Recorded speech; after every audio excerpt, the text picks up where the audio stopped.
साल 1931 के तमिलनाडु के रामेश्वरम में एक गरीब परिवार में जन्मा एक लड़का, जिसके घर लालटेन जलाने के लिए तेल खरीदने तक के पैसे नहीं थे।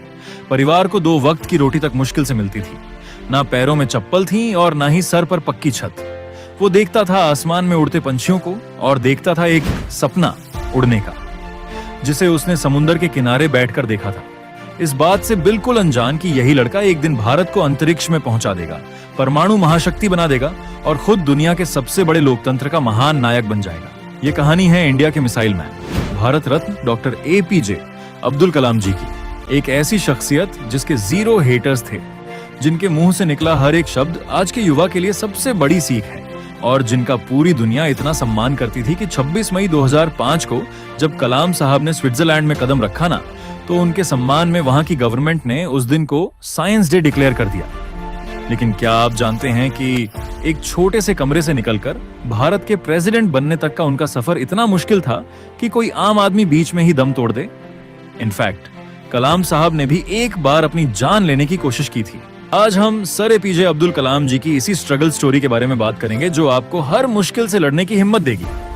कलाम का जन्म 1931 में रामेश्वरम में एक बेहद गरीब परिवार में हुआ था। उनके पिता एक छोटी सी नाव चलाते थे, जिससे मुश्किल से 2 वक्त की रोटी मिलती थी।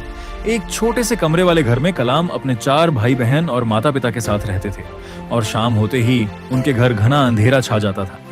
बस जो हल्की सी रोशनी आती थी वो होती थी चांद की रोशनी, और कभी कभार लालटेन जलाने के लिए तेल खरीदा जाता था, जिसका भरपूर इस्तेमाल वो रात में पढ़ाई के लिए किया करते थे। और उनके माता पिता भी खुद अंधेरे में बैठकर अपने बच्चों को पढ़ने के लिए लालटेन दे देते थे। बचपन से ही कलाम को सीखने में बहुत दिलचस्पी थी। जब 8 साल की उम्र में उन्हें पता चला कि उनके गांव से कई किलोमीटर दूर एक ऐसे टीचर हैं जो 5 साल के बच्चों को फ्री में गणित पढ़ाते हैं, लेकिन उनका एक नियम था कि वो सुबह 4 बजे से 5 बजे के बीच सिर्फ उन बच्चों को पढ़ाएंगे जो नहा कर आएंगे। तभी 8 साल के कलाम ने ठान लिया कि वो मैथ्स तो सीख कर रहेंगे। ऐसे में ठंडी हो, गर्मी हो या बारिश, वो हर सुबह ठंडे पानी से नहाकर और तैयार होकर मास्टर जी के पास पढ़ने चले जाते थे और बहुत जल्द वो सीखने की प्रक्रिया को मास्टर करने लगे। लेकिन वो सिर्फ पढ़ाई से संतुष्ट नहीं थे, वो परिवार की मदद करना चाहते थे। इसीलिए 10 साल की उम्र में उन्होंने पूरे गांव में अखबार बांटना शुरू कर दिया। कलाम साहब हर सुबह अपनी साइकिल पर रेलवे स्टेशन जाते, वहां से दीनामनी नाम के अखबार कलेक्ट करते और पूरे गांव के घर घर में अखबार पहुंचाते। इस दौरान भी वो चलते चलते पूरा अखबार पढ़ लेते थे। वहीं वो अपनी दोपहर मणिकन की लाइब्रेरी में बिताते और ज्ञान की खोज में किताबों, पुराने अखबारों और लिटरेचर के पन्ने पलटते रहते। कलाम साहब कहते थे, हमेशा बड़े सपने देखो क्योंकि छोटे सपने देखना अपराध है। लेकिन वो यहां नहीं रुके। समुद्र किनारे घंटों बैठकर उन्होंने आसमान में उड़ते पंछियों को देखा और एक सपना देखा, पायलट बनने का। वो कहते थे, सपने तभी सच होते हैं जब हम उन्हें देखना शुरू करते हैं। लेकिन इस सपने की राह में इतने कांटे बिछे थे कि आगे बढ़ते हुए उनके पैर ही छिल गए, जिसमें सबसे बड़ा कांटा था आर्थिक तंगी। इस सपने को पूरा करने के लिए उनके परिवार ने भी हर संभव कोशिश की। 1951 में उन्हें सेंट जोसेफ कॉलेज में एडमिशन दिलाने के लिए उनकी बड़ी बहन ने अपने सोने के कंगन गिरवी रख दिए। कलाम साहब ने भी पूरी मेहनत से पढ़ाई की और यहाँ से फिजिक्स में डिग्री लेकर वो 1955 में Madras institute of technology IIT पहुंचे एयरोस्पेस इंजीनियरिंग पढ़ने। यहाँ वो एक प्रोजेक्ट पर काम कर रहे थे, मगर समय बीता जा रहा था और प्रोजेक्ट खत्म होने का नाम नहीं ले रहा था, जो देखकर एक बार कॉलेज के डीन काफी गुस्सा हो जाते हैं और उन्होंने गुस्से में अब्दुल कलाम जी से कहा कि अगर तुमने 3 दिन में ये प्रोजेक्ट पूरा नहीं किया तो मैं तुम्हारी स्कॉलरशिप कैंसिल कर दूंगा। जिससे वो इतना घबरा गए कि अगले 3 दिन तक उन्होंने बिना रात की नींद दिए दिन रात उस प्रोजेक्ट पर काम किया और उसे कंप्लीट कर दिया। जो देख डीन काफी खुश हुए और उन्होंने कलाम से कहा कि मैं जानता था कि तुम में वो काबिलियत है, लेकिन मैं देखना चाहता था कि तुम में मुश्किल वक्त को सहन करने की क्षमता है या नहीं। और इसी घटना से उन्हें काफी आत्मविश्वास मिला। लेकिन वो कहते हैं ना, सब कुछ आसानी से मिल जाए तो कोई महान न बन पाए, और उन्हें महान बनाने के लिए ही कुदरत ने उनकी राह में एक और बड़ा ट्विस्ट लाया। जी हाँ, उन्होंने अपने सपनों को पूरा करने के लिए इंडियन एयरफोर्स के एग्जाम दे दिए और इंटरव्यू देने देहरादून चले गए। लेकिन बदकिस्मती से वायुसेना में सिर्फ 8 वैकेंसीज थीं और कलाम साहब को 9th रैंक मिला और वो अपने पायलट बनने के सपने को हकीकत बनाने में फेल हो गए। उस वक्त वो नौजवान अपनी आंखों के सामने हर उम्मीद को टूटते हुए देख रहा था। दुख, दर्द और पीड़ा इतनी थी कि उन्हें अपनी जान लेने तक के ख्याल आए। उस वक्त वो उत्तराखंड के ऋषिकेश में चले गए और एक दिन वो गंगा किनारे टहल रहे थे। उस वक्त उनके दिमाग में नदी में कूदने के ख्याल भी घूम रहे थे, मगर तभी उन पर स्वामी शिवानंदा की नजर पड़ी। उन्होंने कलाम के पास आकर उनके कंधे पर हाथ रखते हुए पूछा, बेटा क्या हुआ? सुनकर कलाम की आंखें भर आईं और उन्होंने स्वामी जी को पूरी बात बताई कि मेरी बहन ने मुझे पढ़ाने के लिए अपने गहने गिरवी रखे थे, लेकिन मैं फेल हो गया। अब मुझे कोई रास्ता नहीं दिख रहा कि मैं क्या करूं। तब स्वामी जी ने उन्हें कहा कि बेटा तू असफल नहीं हुआ है, ऊपर वाले ने तेरे लिए और कुछ बड़ा सोचा है, इसीलिए उदास मत हो। वापस जा और कुछ नया करने की कोशिश कर, क्योंकि जीवन में हर रोज सूरज निकलता है और नया सवेरा होता है। स्वामी जी की इस बात से अब्दुल कलाम सर को काफी हिम्मत मिली और उन्होंने वापस आकर defence research and development organisation DRDO join कर लिया। लेकिन यहाँ छोटे मोटे प्रोजेक्ट पर काम करके वो खुश नहीं थे। इसी बीच उनकी मुलाकात विक्रम साराभाई से हुई, जिन्होंने APJ अब्दुल कलाम की काबिलियत से खुश होकर उन्हें अपना स्टूडेंट बना लिया और Indian national committee of space research INCOSPAR में ट्रांसफर मिल गया, जहां उनका पहला मिशन था भारत के पहले रॉकेट की उड़ान भरना। लेकिन शुरुआती स्टेज में होने के कारण इनकोस्पर के पास ना तो कोई वर्कशॉप थी और ना ही कोई ऑफिस। हर चीज कठिन लग रही थी। इसे अंजाम देने के लिए उन्हें सबसे पहले एक जगह चाहिए थी। कलाम साहब और उनकी टीम ने हार नहीं मानी। उन्होंने केरला के थंबा गांव में एक चर्च को अपना वर्कशॉप बना लिया और वहां के फादर के घर को अपना ऑफिस। फिर सरकार से मिले थोड़े बहुत पैसों से उन्होंने बकायदा पूरे रॉकेट को ही बना डाला। लेकिन यहाँ पर उनकी मुश्किलें खत्म नहीं हुई, क्योंकि रॉकेट को लॉन्च पैड तक ले जाने के लिए उनके पास कोई साधन नहीं था। तभी उन्होंने रॉकेट के पूरे पार्ट्स को डिसमेंटल किया और सभी टुकड़ों को बैलगाड़ी और साइकिल की मदद से लॉन्च पैड तक पहुंचाया।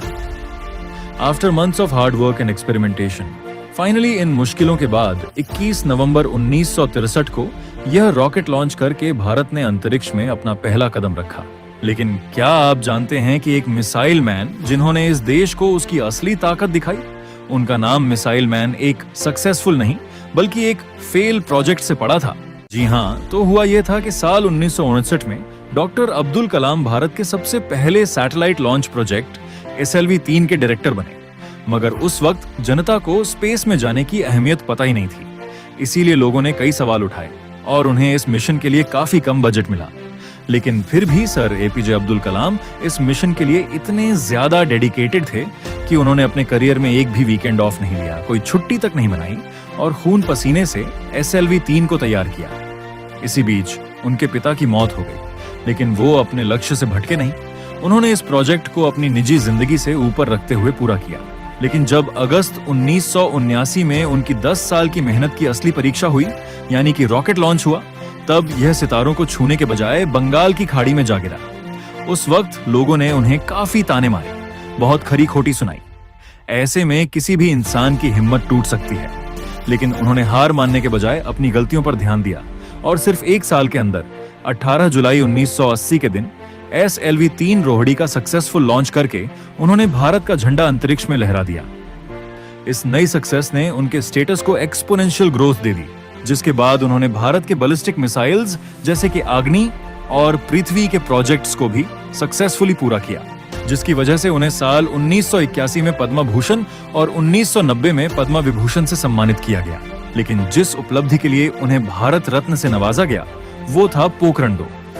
जी हाँ, सर अब्दुल कलाम, भारत के कुछ और महान वैज्ञानिकों और इंडियन आर्मी की टीम ने मिलकर अमेरिका की सैटेलाइट की आंखों में धूल झोंककर भारत का दूसरा न्यूक्लियर टेस्ट किया था और इसी के साथ भारत एक न्यूक्लियर सुपर पावर देश बना था। इस नई उपलब्धि ने भारत को बाकी सभी देशों से डिफरेंशिएट कर दिया और उसे एक प्रीमियम पोजीशनिंग भी मिल गई। आप में से काफी कम लोग जानते होंगे कि कलाम साहब कुछ समय के लिए अमेरिकन स्पेस एजेंसी नासा में भी ट्रेनिंग लेने के लिए गए थे। वहां उन्होंने एक बहुत बड़ा गैप स्पॉट किया। वहां की मैनेजमेंट उन्हें देखकर इतनी इम्प्रेस्ड हो गई थी कि उन्होंने कलाम सर को नासा में जॉब ऑफर कर दिया और कहा कि हमें आपके जैसे ही तो टैलेंट की जरूरत है और वैसे भी आपके भारत में रखा क्या है। लेकिन कलाम ने यहाँ एक अलग रास्ता चुना। वो मुस्कुराए और इंडिया को स्पेस तक पहुंचाने की जिद के साथ वापस लौटे और अपनी जिद को पूरी भी किया। और इवन नासा का कोई भी वैज्ञानिक उनसे नफरत या जलन महसूस नहीं करता, बल्कि अब्दुल कलाम सर तो उनके भी रोल मॉडल हैं। इसी तरह कुछ साल बीते और फिर आया 25 जुलाई 2002 का वो ऐतिहासिक दिन जब सर APJ अब्दुल कलाम भारत के 11वें प्रेसिडेंट बने। लेकिन आपको यह जानकर गर्व होगा कि उन्होंने कभी अपनी प्रेसिडेंट सैलरी नहीं ली, बल्कि उसे गरीब और पिछड़े हुए गांव में डोनेट कर दिया ताकि वहां भी स्कूल बने और वहां बड़े सपने देखने वाले किसी बच्चे को उनके जैसा संघर्ष ना करना पड़े। मगर फिर 27 जुलाई 2015 के दिन हमने उन्हें हमेशा हमेशा के लिए खो दिया।